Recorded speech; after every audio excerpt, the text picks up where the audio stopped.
I was never the kind of person who believed in supernatural things. To me, everything always had an explanation, logical, scientific, concrete. I've worked in a hospital long enough to see everything. People dying, people coming back, absurd situations that would make anyone believe in 1,000 theories. But I always kept my feet on the ground. I always thought those stories about hauntings, spirits, negative energy were just ways the mind finds to deal with fear, with the unknown. But that changed that night, and it didn't change slowly. It happened all at once. It was a 2-4-hour shift, the kind that feels like it will never end. The night was already deep. It must have been around 4 in the morning, maybe a little later. The hospital was in that strange state that only exists at night, too silent, too empty, but at the same time, heavy. It wasn't a peaceful silence. It was a silence that bothered you, that pressed on you, like the environment itself was breathing slowly, watching. I had managed to sleep a little during the shift, just a quick rest to trick the body, and I remember the sleep was heavy, deep, until something tore me out of it in a brutal way. It wasn't a noise. It wasn't someone calling me. It was the smell. A smell so strong, so aggressive, it felt like it went straight into my brain. I woke up instantly, my stomach turning, my body reacting before my mind even understood what was happening. It was a sour smell, rotten, but it wasn't just that. There was something there that couldn't be explained. It was like spoiled food mixed with meat rotting for days, only more intense, denser, almost as if it had weight. As if it wasn't just a smell, but a presence. I sat up quickly, already covering my nose, but it didn't help. It felt like it was inside me, going down my throat, clinging to the air I was breathing. My eyes started to burn, to water, and the worst part, the smell wasn't fading.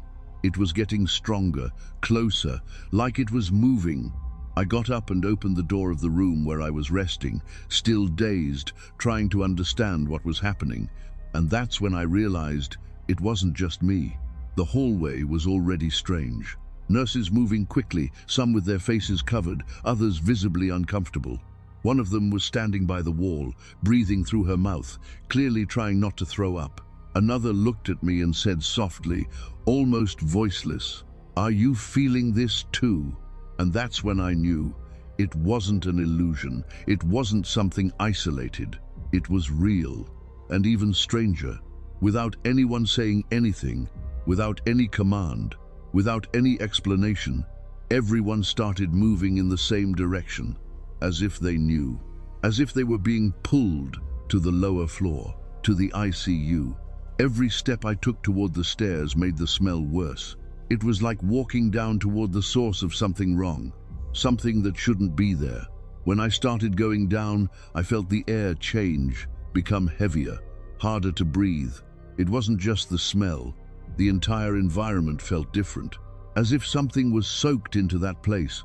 When I reached the first floor, the impact was immediate.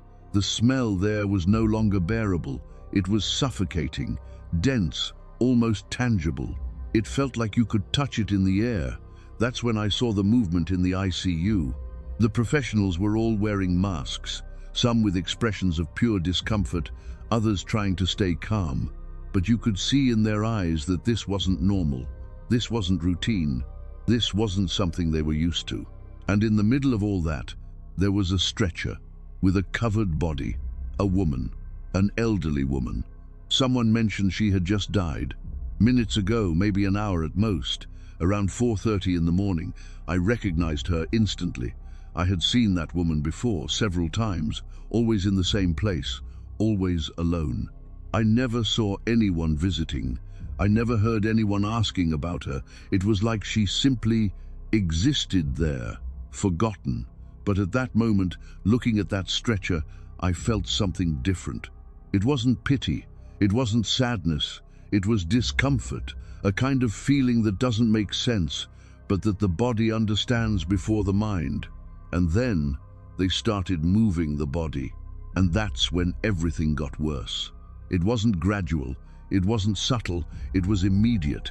As soon as they lifted the stretcher to take her to the morgue, the smell exploded. It became absurdly stronger, as if something had been released at that exact moment. People stepped back at the same time. One nurse turned her face away in desperation, another took a step back, almost tripping. It was impossible to ignore. It was coming from her, not from the environment, not from some hidden place. From her. But it didn't make sense. Bodies don't do that. Not like that. Not in that time. Not with that intensity. That wasn't decomposition. That wasn't natural. It was like her body was carrying something, and that something was manifesting. Something rotten, something ancient, something that didn't feel human. I stood there, completely frozen, watching as they carried her down the hallway.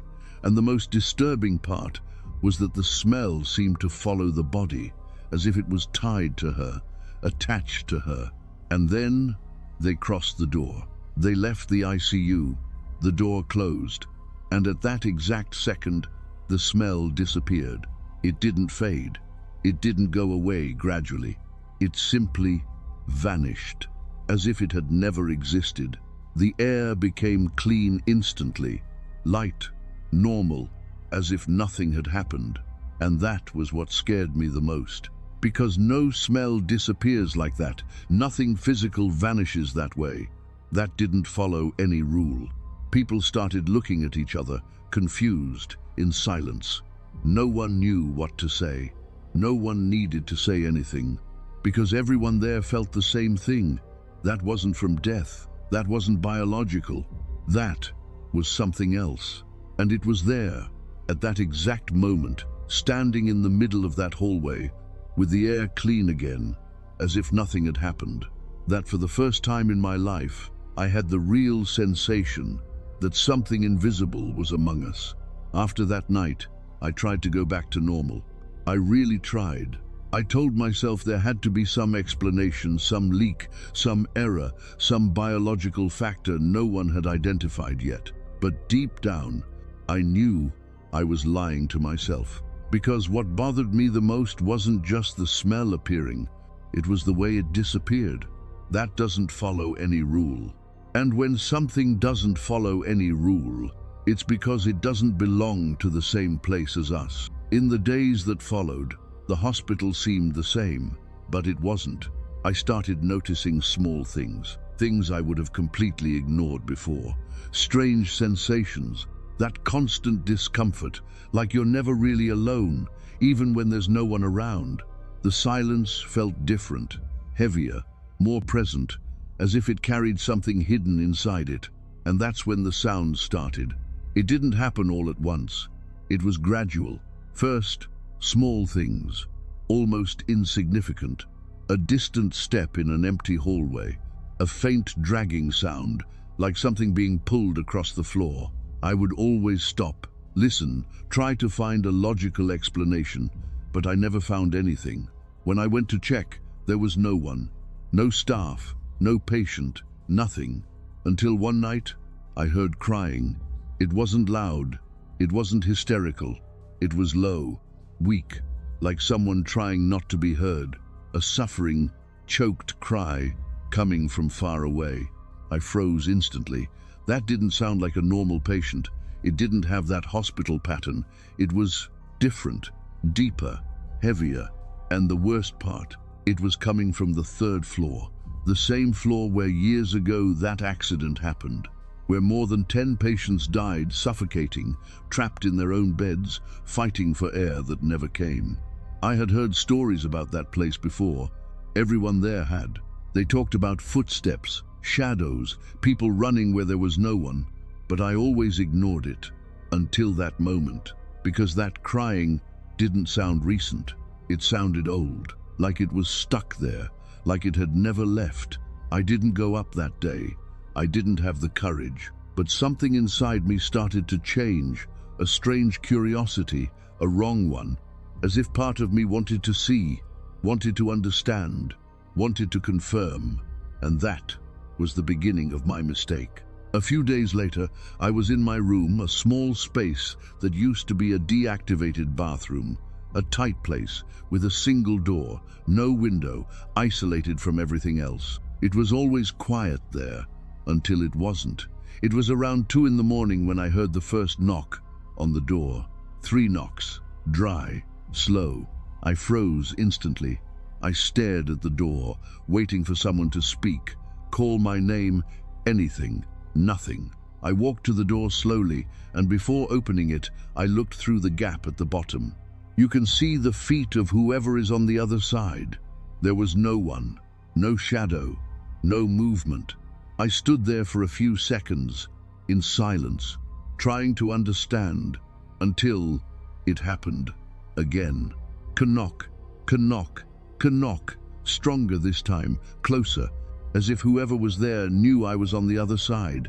I opened the door immediately. The hallway was empty, completely empty. Cold light, absolute silence, not a single soul. I walked out quickly, looked both ways, went through the entire hallway. Nothing, no one, and it started happening again. It wasn't just once or twice, it was many nights. Always the same pattern, 3 knocks, always when I was alone, always when the hospital was at its quietest, and never, never was there anyone on the other side. With time, I stopped reacting, and that was the strangest part. Because when something impossible starts to become routine, it means you're no longer thinking the way you should. But the worst was yet to come, because one of those nights, after another sequence of knocks, I did something I shouldn't have. I followed it, not the door, but the sound. Because after the last knock, I heard footsteps, fast footsteps, running down the hallway, and this time, I didn't ignore it. I went after it. I ran down the hallway, following the sound, which always seemed just a little ahead, always out of reach, pulling me, until I reached the stairs. That led to the 3rd floor. At that moment, everything got colder. Not physically, but that feeling, that pressure, came back, stronger than ever. I stopped for a few seconds, but it was too late. I was already too involved. I started going up. Each step felt heavier than the last. The silence up there was different, deeper, emptier, as if there was no life there at all. When I reached the hallway of the 3rd floor, I understood, because the place didn't just feel abandoned, it felt forgotten. The lights were dimmer, the air denser, the entire environment felt wrong, and that's when I heard it. Breathing.